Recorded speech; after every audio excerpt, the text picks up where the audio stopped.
বাংলা প্রবাদে একটা কথা আছে, ওস্তাদের মার শেষ রাত্রে। বৃহস্পতিবার সন্ধ্যা থেকে শুক্রবার ভোর পর্যন্ত ভারতীয় সেনাবাহিনী পাকিস্তানের ভিতরে ঢুকে মিসাইল হামলায় ছিন্ন বিচ্ছিন্ন করে দিয়েছে পাকিস্তানের সমস্ত সদর দপ্তরের গুরুত্বপূর্ণ জায়গাগুলি।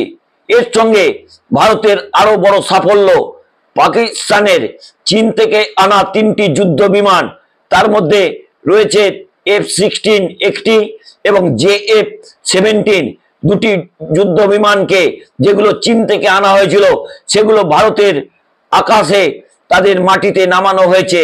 পাকিস্তান এই মুহূর্তে ভারতের আক্রমণে একেবারে তছনছ হয়ে গেছে। ইতিমধ্যেই পাকিস্তানের সেনাপ্রধান কোথায় গেছেন তারও খোঁজ পাওয়া যাচ্ছে না।